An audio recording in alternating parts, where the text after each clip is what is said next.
Iniciamos así en clave mediática para conocer la actualidad que hace noticia en América y el mundo. Un análisis de la realidad que intentan reflejar los diarios, los portales, las redes sociales y también los diversos y variados canales de comunicación. Como siempre, empezamos con las portadas y esta de últimas noticias. En lo que se destaca fue un acontecimiento histórico, la frontera abierta, la frontera entre Colombia y Venezuela. Ayer se restableció el paso de camiones por los puentes internacionales. Los presidentes Nicolás Maduro y Gustavo Petro coincidieron en que este 26 de septiembre fue un día histórico para las relaciones entre ambas naciones. Petro llegó hasta el puente Simón Bolívar y allí señaló que la meta prioritaria en la frontera es legalizar completamente los flujos culturales de población y también los económicos, por supuesto. Faltó Nicolás Maduro para que tenga toda la potencia que un acto de esta naturaleza tiene. Pero bueno, no estuvo. Ahí estuvo en cambio Gustavo Petro, estuvo recibido por los embajadores de Venezuela en Colombia y de Colombia en Caracas. Por supuesto que sí, ahí se ve la foto inferior.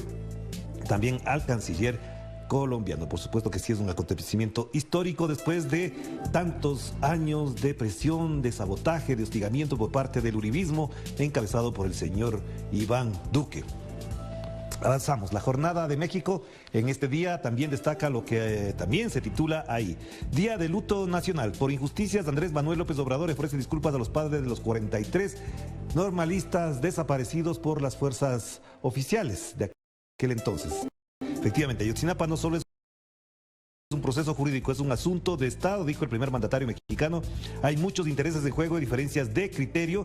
Militares están implicados, pero eso no significa manchar al ejército, señaló el presidente Andrés Manuel López Obrador. Además, renuncia el fiscal del caso por divergencias con los mandos de la Fiscalía General de la República. Y ahí está la fotografía impresionante en el Zócalo de México, por supuesto, a propósito de este 8º aniversario de la desaparición de los normalistas, que es una herida todavía abierta en México. A pesar de las disculpas del presidente, todavía no todo queda claro, ni todos los responsables están sancionados por este macabro acontecimiento. Y en Ecuador, el diario del señor Guillermo Lasso, el naufragio enciende la alerta sobre el turismo en Galápagos. Era necesario un naufragio.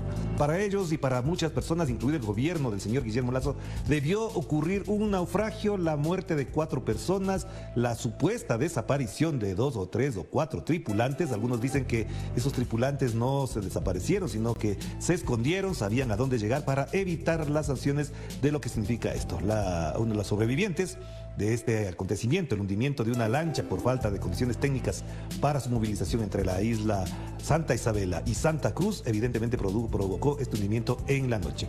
Pero para variar, la culpa de esto será de otro.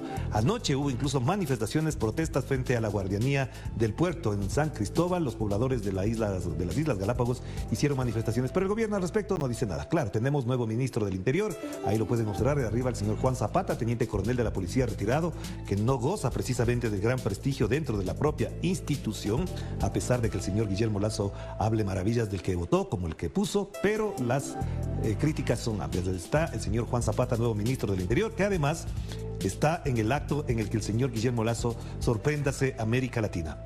Dijo que va a derrumbar el edificio donde ocurrió el crimen. Si es así, entonces, cuando no funcionan las cosas, tumbemos los edificios. Sí, exagero un poco y hablo con absoluta ironía. Si el presidente de la República del Ecuador, el señor Guillermo Lasso, no funciona, hay que derribar Carondelet.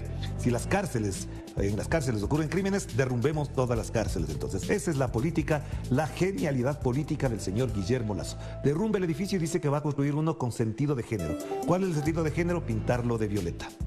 Resolvió el problema, sí. Ya encontraron al criminal que asesinó a María Belén Bernal, subteniente de la policía. Ya lo encontraron.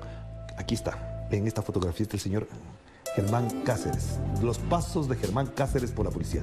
Si no exagero al decir que este diario es el diario del señor Guillermo Lasso, todo apunta a lavar la imagen del señor Guillermo Lasso Mendoza. Menos marketing y más política habría que repetirle a este señor y a este diario, por supuesto. El caso no se ha cerrado.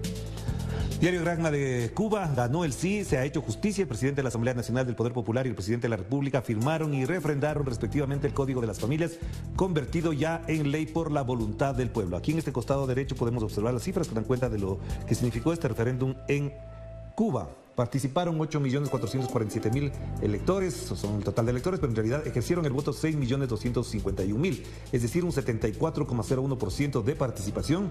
Hubo 5.892.000 boletas válidas, lo cual implica un 94,25%, y votos a favor del sí 3.936.000, casi 4 millones de votos, lo que implica un 66,87%. Al principio se habló de un 68%, pero en realidad las cifras ya oficiales dan un total de 66,87%. Mientras que los votos por el no, casi también 2 millones de votos, serían el 33,13% de la votación. Es decir, un tercio de la población dijo no al Código de las Familias. Hay todavía, lo que mencionaron algunos analistas, prejuicios de orden religioso, ideológico, alrededor del contenido del Código de las Familias. Pero bueno, el sí es contundente, 66,87%. Vámonos hasta Bolivia. El diario Ahora el Pueblo. Lucho Arce Catacora, presidente de Bolivia, convoca a las organizaciones a defender el proceso de cambio en la conmemoración del 40 aniversario de las Bartolinas de la Paz. El jefe de Estado destacó el espíritu de la lucha de las mujeres y dijo que gracias a ellas se recuperó la democracia en el año 2020. Ahí tiene, eso fue en noviembre del 2020 cuando se fue elegido mayoritariamente el presidente Luis Arce Catacora. 10 nuevos embajadores presentan cartas credenciales al presidente boliviano. Uno de los primeros en entregar esos documentos fue el diplomático de Brasil, Luis Enrique Sobreira López, que si gana Lula en Brasil, no sé cuánto tiempo lo dejarán en ese cargo. Y acá, una película que vale la pena difundir, amplificar su publicación, su difusión. Utama, la película más premiada del cine boliviano. Les recomiendo verla la película. Pasemos a los portales informativos. De información de última hora, por supuesto, es huracán Ian impacta a la provincia cubana de Pinar del Río. Poco antes del arribo del huracán Ian a Cuba, el fenómeno meteorológico pasado a categoría 3 a 55 kilómetros al sur de Pinar del Río. Esto es lo que se informa ahora en estos instantes. Y acá en el costado derecho, tifón Noru deja al menos 8 muertos en Filipinas. Y Lula aumenta la ventaja en las intenciones de voto en Brasil. Ayer en Clave Política analizamos este tema y por supuesto hay gran preocupación por parte de la derecha fascista en estos temas, y el incremento de las intenciones de voto a favor de Lula también preocupan, porque ya sabemos quién tiene el poder y es el más mentiroso en Brasil. El presidente ecuatoriano juramenta nuevo ministro del Interior. Como ya mencionábamos, el señor Juan Zapata llega con la intención de lavar la imagen de la policía, aunque no mencionó qué hará en concreto con respecto a la violencia y la inseguridad en este país. El día de ayer se conoció ya las cifras de muertos en el país, de muertes violentas. Si podemos colocar ese tuit, por favor, en nuestro equipo de producción, para más adelante señalar cómo se ha incrementado el número de muertes violentas en el Ecuador. Después de la pausa veremos ese tuit con datos oficiales de las muertes violentas en el Ecuador. De eso, el nuevo ministro no dijo absolutamente nada. Y Noticias de América Latina y el Caribe destaca no solamente el titular, sino la fotografía de dos de los personajes que han dirigido el Banco Interamericano de Desarrollo.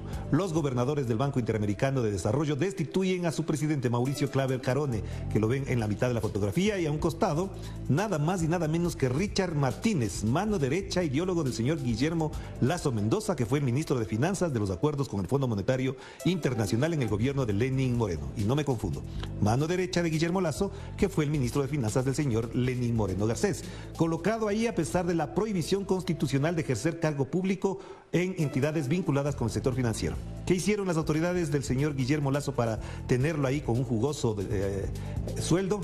Decir que el Banco Interamericano de Desarrollo no era un banco.